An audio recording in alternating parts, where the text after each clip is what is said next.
dans le Beth Amikdash. On rentre dans le Beth Amikdash, on lit des textes, mais ces textes nous font rentrer dans le Beth Amikdash. On se trouve dans la Avoda, on entend le Kohen, on l'entend réellement, en train de dire le Shema Mifolash. On se prosterne devant ce Shema Mifolash. C'est pas seulement des rites, ou des coutumes, ou des sibourim. C'est dommage comme ça, c'est dommage comme ça. C'est-à-dire maintenant, si toi tu le ressens et tu le comprends, tant mieux pour toi. Si tu ne le comprends pas et tu crois que simplement c'est des gestes et des rites et des coutumes, alors il s'atteint, tu as perdu. C'est-à-dire qu'en fait, tu n'as pas assez été mévatel ton ani pour pouvoir te retrouver dans le Beth Amikdash maintenant. Mais en vérité, tu es dans la médecine dans le Beth Amikdash. Dans le Dignon, tu es là où tu es maintenant. Dans cette enceinte, dans ce Beth Amikdash où tu te trouves maintenant, dans cette Beth Knesset où tu es en train de prier, ça c'est le Dignon. La médecine est que tu es au Beth Amikdash maintenant. Et le Kohen, vraiment, à ce moment-là, parce que vous savez très bien que dans les fêtes, il n'y a pas de notion de temps et d'espace. C'est-à-dire le Beth Amikdash, il est là au même moment que tu es en train de faire ta Avoda de Kippour. Sûrement quoi, sûrement pour l'Olam, il a fait, puis qu'il y arbitre l'impression qu'il y a un temps, des temps, et de l'espace, et des séparations dans les temps. Ou puis maintenant, on est dans une autre époque, dans un autre temps, mais en réalité, tout se passe en même temps. Le Beth Amikdash, il est là, le Kohen en train de faire la Avoda, et toi en train d'écouter le Kohen, et en train de te mêler à cette Avoda, à cette Amishtatef, à ta Nichnas, les Olam chez la Kadosh Baruch Hu.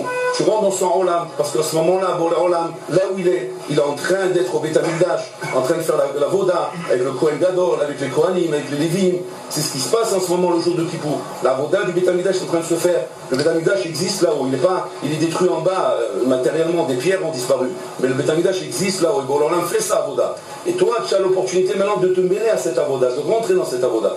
Et pour cela, donc, il faut passer ces Shlavim, la Rvit, où tu as compris, Bemet Kashem Sholet, Shachrit, où tu as compris que la vie que Hachem t'a donnée, c'est des états. Tu ne peux pas passer pitom comme ça à Moussaf. Un d'abord que l'homme, il est mevatel son ani, s'il n'a pas compris d'abord le Shlav Rishon qui est Arvit, que Boléolam te donne Kisholet à la colle.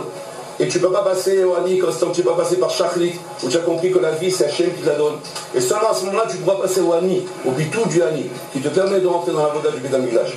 Après que tu as fini Moussaf, tu passes à Mincha. Mincha, qui est une zone très dangereuse le jour du Kippour, parce que Mincha, c'est une zone morte. Le mort dans le sens, c'est quand même où on est fatigué de Moussaf. On a fait une suite de Tfilot, Shachrit, Moussaf, qui sont longues, lourdes, très dures à supporter, où il faut garder son esprit clair. Et on passe après à Mincha, en général, on fait une petite pause, un petit arrêt, donc il y a un seradat à ce moment-là. Il y a une sensation de seradat, comme si on fait un relâchement. Et on se relance dans Mincha, mais Mincha, en fait, on se relance dedans avec un peu de, comment dire, avec un peu d'essoufflement, on est un peu essoufflé, parce qu'on garde nos forces pour la Nihila, parce qu'on se dit, après il y aura la Nihila, donc il faut garder nos forces pour la Nihila. On va voir, il va monter de faire comme ça. Mincha est un zman très rachou, parce que sans Mincha, tu ne peux pas rentrer dans la Nihila. C'est impossible de rentrer dans la Nihila. Qu'est-ce qui se passe à Mincha? Au moment de Mincha, en fait, même le Hani,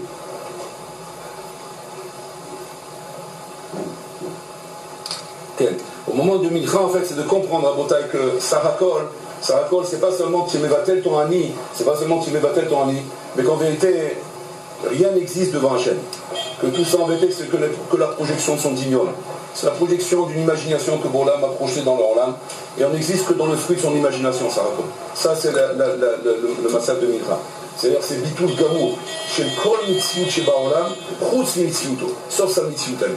Ça, c'est le Zman de Mincha. Seulement quand tu arrives à cette Madriga, Mincha, où tu as compris ça, et il faut bien que tu sois clair dans vos têtes, Rabotai. On parle de choses très très très hautes ici.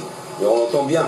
Et on se demande même, mais qu'est-ce qu'on a à voir tout ça? On parle de Madrigot, de Malachim, est-ce qu'il existe, Bichlal, un homme à une époque dans le Roland qui atteint une Madriga pareille? C'est vrai, c'est une bonne question pour toute l'année. Mais ce n'est pas une question pour Kippour. Parce que Kippour, c'est Yom chez la Kadosh Baruch Hu. C'est un jour où tu ne fais rien. C'est un jour où c'est Boléolam qui fait tout. Il fait tout, Boléolam. Simplement, c'est-à-dire quoi, il fait tout. Il tend des mains, il lève. Il tend des mains, il lève. Il lève tout celui qui tend la main vers lui. Tu tends ta main vers lui, il te laisse. Après c'est fini. Tu es là où Hachem te dirige. On te demande simplement d'être disponible. Mets-toi à disposition. Apprête-toi ça. Donne-toi ça. C'est tout. Et pour l'Olam, il te lève.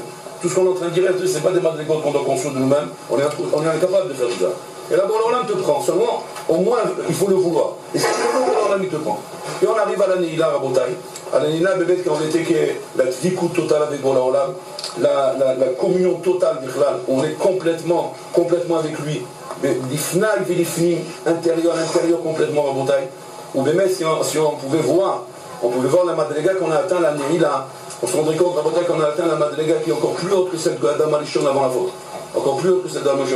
C'est-à-dire que Adam Moshe est représenté une mitzvot à part.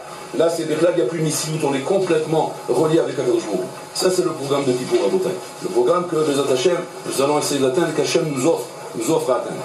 La grande question qui se pose dans toute cette maléchet, dans tout ce mal-là, Rabotai, c'est de comprendre ma tachlit des causes. Quel est le tachlit de tout ça? On a l'impression qu'on est en train de raconter un roman policier, ou je sais pas quoi, genre, il veut comme ça, il a pas venu comme ça, puis il te reprend par là-bas, il te remet par là-bas. Ma tachlit, je connais, ma bolé olam rotsé, qu'est-ce qu'il veut? Qu'est-ce qu'il veut? S'il veut, il veut créer un monde avec un libre arbitre où il juge, alors juge. Et ce qui va pas, ben ça va pas, c'est tout. Si avant il veut un monde de pardon, alors à quoi ça rime tout ce qui va arbitre, à quoi ça rime tout ça? Si c'est un monde de pardon que tu veux, c'est un monde en fin de compte tu veux pardonner. C'est maïnian, c'est comme si maintenant je t'amène maintenant dans une maléchet de justice que j'ai créée dans un pays quelconque dans le monde, oui. Où ma maléchet de justice consiste à pardonner. Mais d'un autre côté, je veux qu'on respecte ma justice. Mais sachez que je pardonne. C'est bizarre. David Améler lui-même dans son Tehillim, qu'est-ce qu'il dit? Il dit là-bas, Shir Amarot, Mimamagri, Kalatira Hashem, Shema Bekoli, il dit dans le poulet, là-bas c'est marqué, comment c'est marqué? Attendez, je me rappelle.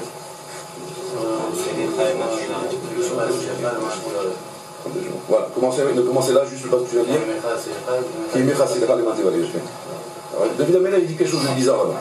Il dit qui mecha selicha leman tivareh. Le pardon est chez toi, les man, afin qu'on te craigne. C'est bizarre.